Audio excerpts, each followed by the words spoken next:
Hello, everyone, and welcome to the Debrief on ABC News Live. I'm Kimberly Brooks. Thanks so much for joining us. A major security breach at Mar-A-Lago over the weekend. We have the latest on the woman who was arrested. And history has been made. Chicago just elected its first black woman mayor. And the suspect in the shooting death of hip-hop artist Nipsey Hussle is in custody. But first, here are your headlines.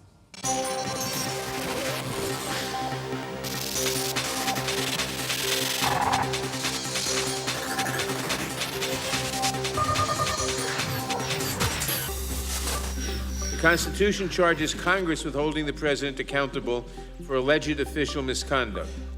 That job requires us to evaluate the evidence for ourselves, not the Attorney General's summary, not a substantially redacted synopsis, but the full report and the underlying evidence, and in which the Attorney General tells us that a president cannot commit obstruction of justice.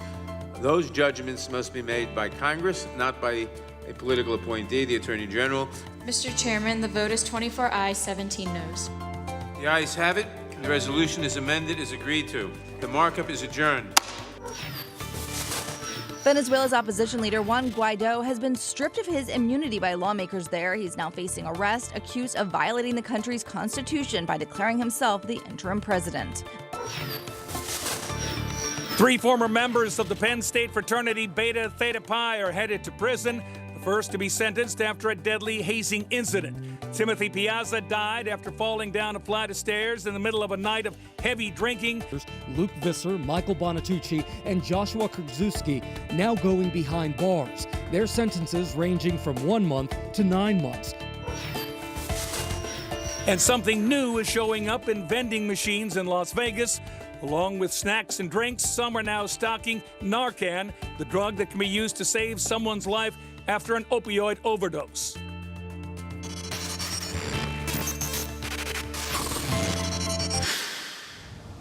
All right, we begin with Boeing and the ongoing investigation into those 737 MAX jets, and it's looking like those software updates will take a little bit longer than what we expected. So I want to go to David Curley, who's at Reagan International Airport, for the latest. David? Kim, this is a really surprising development coming, and it's raising some more questions as we await the Ethiopians to answer a lot of these questions with their report.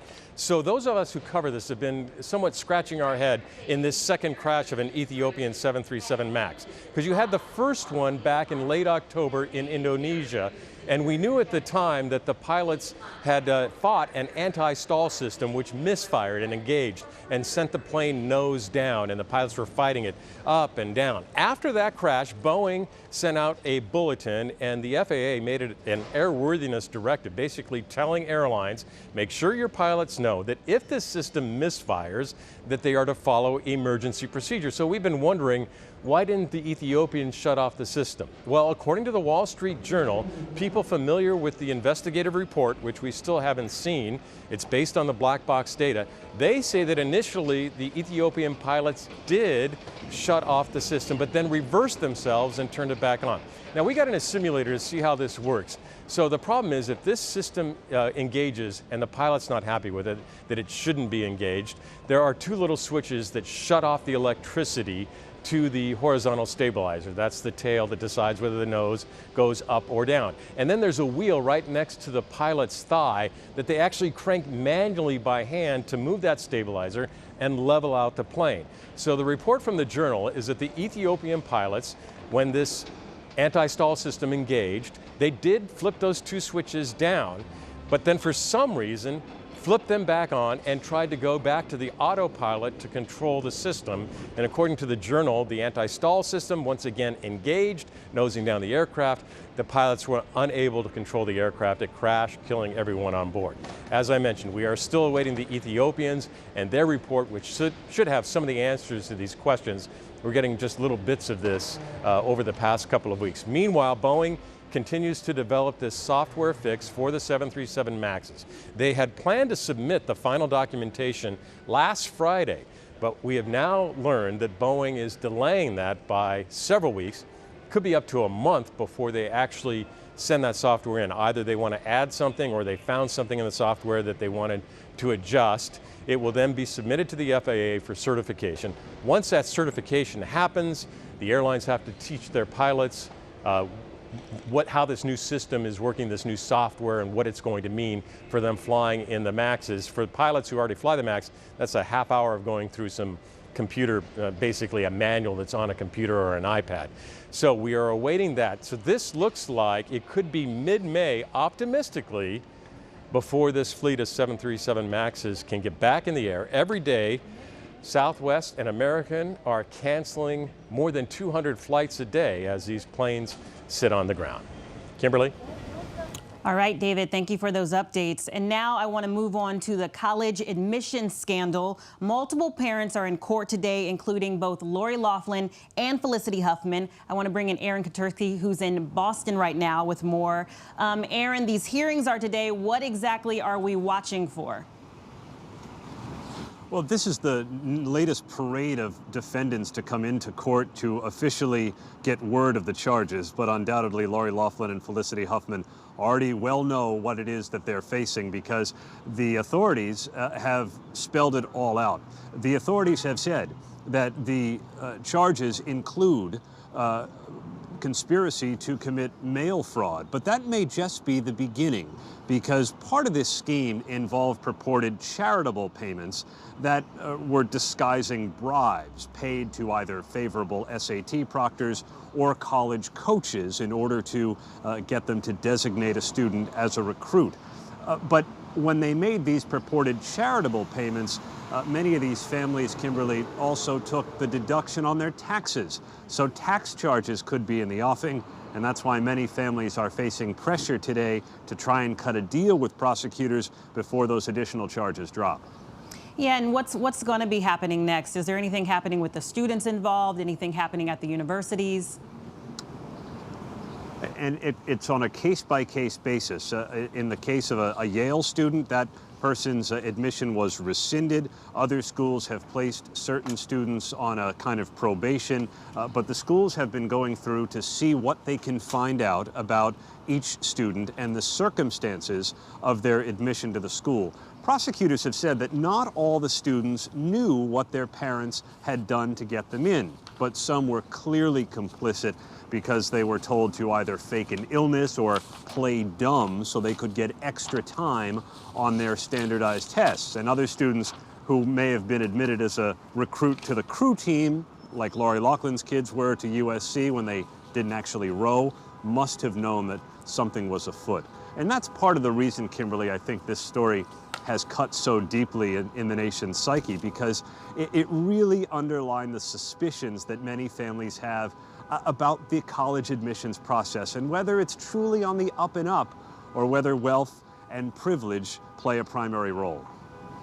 All right, Aaron, thank you so much. Going to be very interesting to see how all of this plays out. So like I said in the beginning, Chicago is making big history today. The city elected Lori Lightfoot. She's the first Black woman mayor, who is also the first openly gay person to hold the position. So I want to go to Craig Wall with ABC 7 Chicago, political reporter. He's on the phone.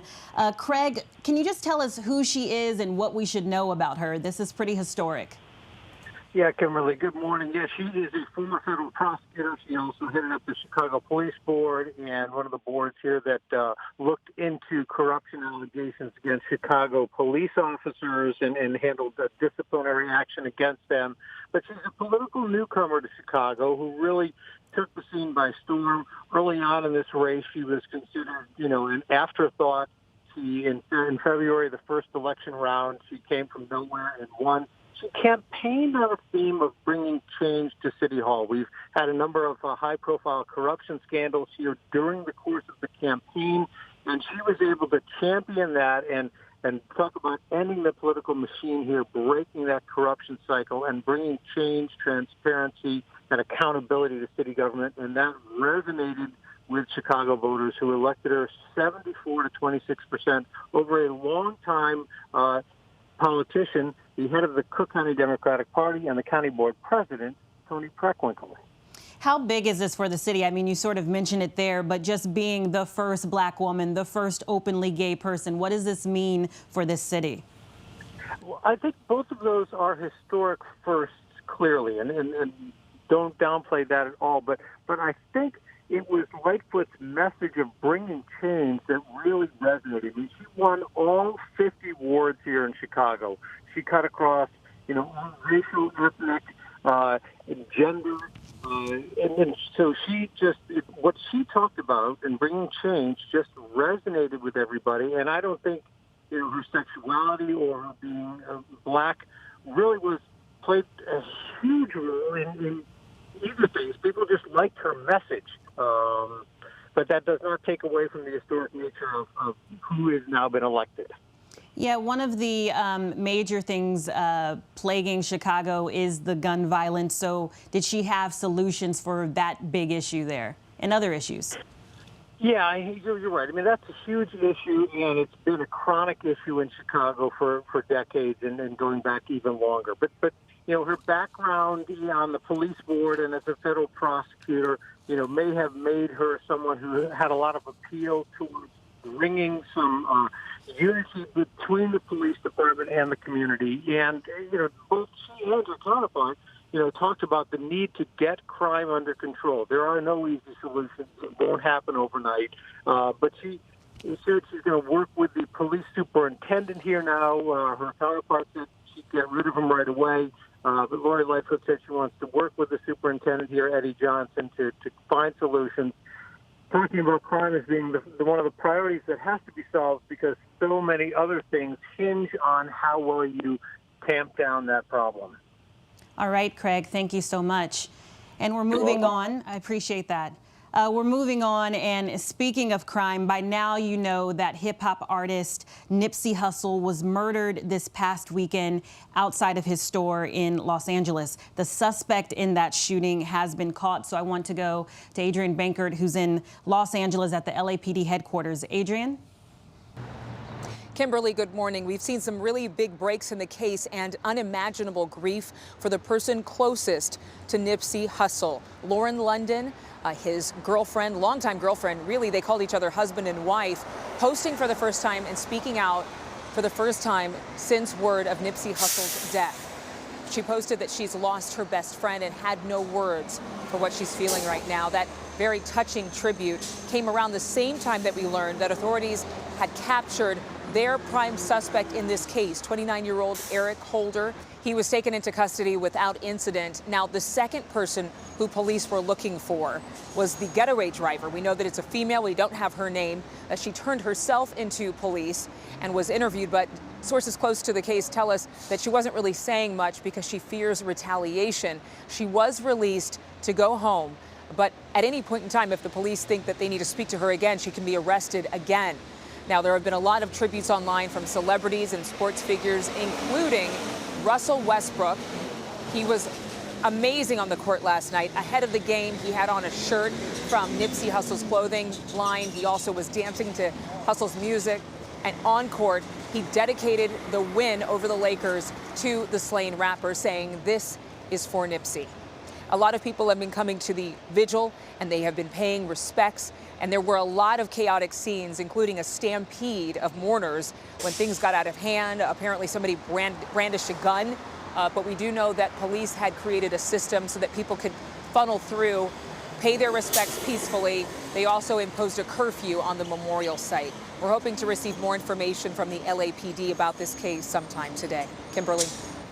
Thank you, Adrian. And I just want to stay on this conversation because the neighborhood where Nipsey grew up in, where he lived, and where he reinvested in his community, it was plagued by gun violence. And this is a very real threat to people living in that community. It was an issue that Nipsey was very passionate about. He was going to meet with the LAPD about it. And then it's the issue that took his own life. So I want to bring in Reverend Michael McBride. He's the executive director of Urban Strategies and Live Free campaign in Oakland, California. Thank you so much for joining us. I just want to talk a little bit more about this. Can you give people an idea of how difficult it is to reduce gun violence in these communities?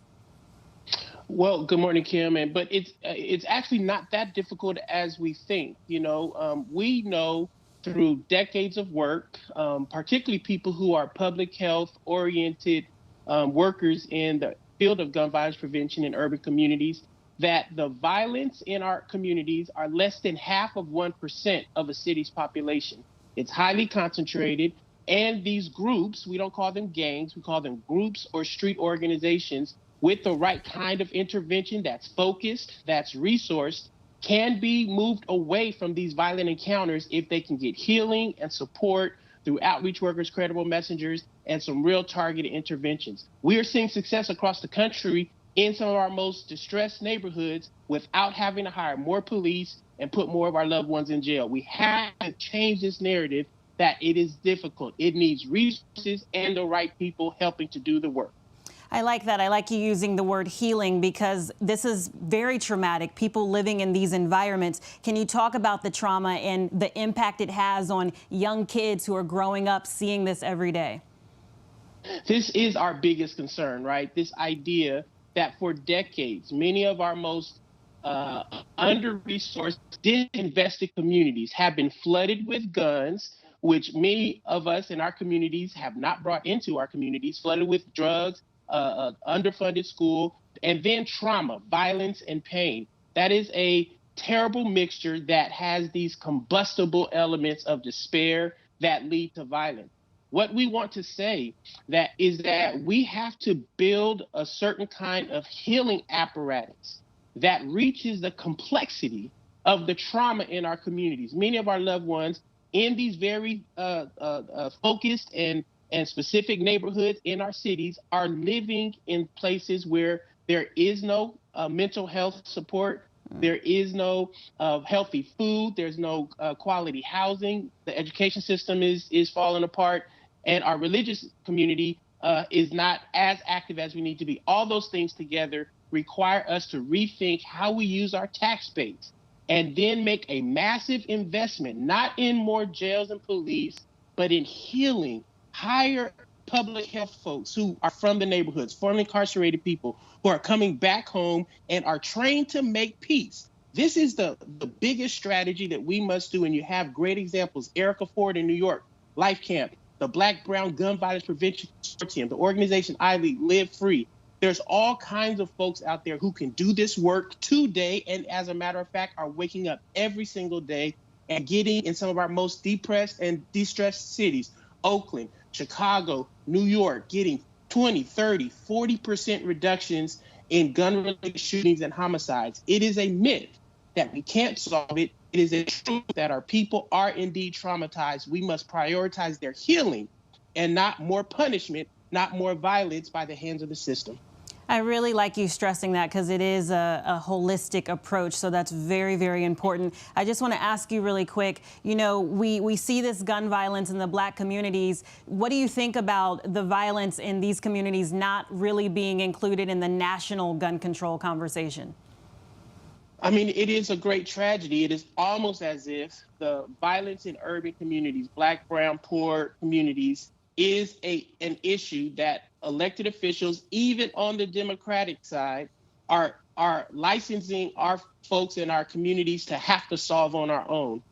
We stand in solidarity with our loved ones from March for Our Lives, our Parkland loved ones. They have been some of the best champions of helping to braid the issue of mass shootings and gun violence in our urban communities. But we have to challenge both the larger gun violence prevention field. We have to challenge our Senate and congressional folks to fund, not research, but fund the best proven strategies that have worked for decades. We're talking about public health interventions, credible messenger interventions, real targeted messaging to those who are the highest risk of shooting or being shot, group violence reduction initiatives. Our mayor should scale these up, and we should make this a part of the national ownership of ensuring that our communities and our loved ones are not overwhelmed by these daily acts of violence. And again, we can solve this problem. Many of us are solving it. We just need more resources. You can go to livefreeusa.org or blackbrowngvp.com and get more information of the organizations doing this great work every day. All right, Reverend McBride, thank you so much. I would love to continue this conversation, but we have to move on. Very good information. So I want to move on to Mar-a-Lago. There was a woman carrying 2 passports from the People's Republic of China, 4 cell phones, and a thumb drive containing malicious malware, and she managed to skirt through multiple layers of security over the weekend, which isn't good. So I want to go to Don Mihalik, a retired Secret Service executive and an ABC News contributor on the phone. Don, what happened exactly, and why is this such a big deal for national security? Well, first of all, thanks for having me on. The way the criminal complaint laid out the incident was the individual showed up at a checkpoint, which was manned by Secret Service agents as well as Mar-a-Lago security staff. At that checkpoint, they were screened for guns, weapons, that type of thing, and they were cleared. They gave a name to the Mar-a-Lago security. They did their checks. They came back with the individuals potentially related to a Mar-a-Lago member, and then she was allowed to proceed on to the next checkpoint. It was at that next checkpoint where she checked in with the staff, where she gave conflicting statements, and then the Secret Service was brought back in to interview her and eventually detain and arrest her. All right, so let's just talk for a quick second about the logistics of protecting a place like Mar-a-Lago. I mean, it's huge. What makes it so difficult besides it being a large place? Well, the Secret Service routinely, protects sites around the country and around the world. Our greatest site is the White House. While doing so, they build in layers of security, which often gets lost in the conversation here. Security is not a one-stop approach. Security is a layered approach. In the case of Mar-a-Lago, you have the logistics of an active club with high-paying members who are permitted to access the club even when the president is there, screening the multiple comings and goings of individuals and potential deliveries in and out of the club, as well as ensuring that the bubble around the president, wherever he is at the club, is protected. So the service generally does a very good job of making sure that all those different facets that go into a site are monitored, covered and protected, and often work seamlessly, where as a guest, when you arrive here, other than going through a screening checkpoint, you really don't see or feel that omnipresence of security. And an incident like this, it's pretty unique to President Trump, no? Well, in an incident like this, because of Mar-a-Lago, because of the way Mar-a-Lago is set up, there have been other incidences where people have tried to access protected sites before, and then the vast majority of the cases, they're intercepted. On the campaign trail, it's routine that people show up and try to access the site, maybe not be on a guest list or maybe not be permitted there, and they're often intersected at some point during the screening process. So it's not unique to President Trump. This happens, which is why the Secret Service and its security approach often incorporates layers. And the one thing I want to address and try to unpack is the fact that a lot of this is being based off of the criminal complaint, which the criminal complaint was written for a reason, and it was written to prosecute a crime. So it's hard really to dissect the criminal complaint and get the context of the incident, because like everything else, it was written for a specific purpose, and that purpose wasn't necessarily for a public media story. All right, Don, thank you so much. We want to move on. We want to stick with President Trump because he's continuing to promise a great health care plan to replace the Affordable Care Act, and he says he'll ask for a vote on it after he is reelected. So I want to go to Karen Travers in the White House. Karen, the president is continuing to push these promises, but give us a reality check, please. There is no GOP health care plan, is there?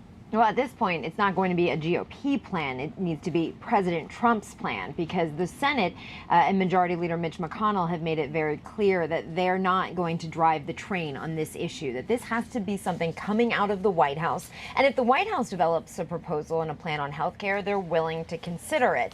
But yesterday, Mitch McConnell took credit for telling the president and convincing him to push off this issue until after the election. The president says he was the one that wanted a delay. And the delay for the president is not talking about healthcare, it's voting on healthcare.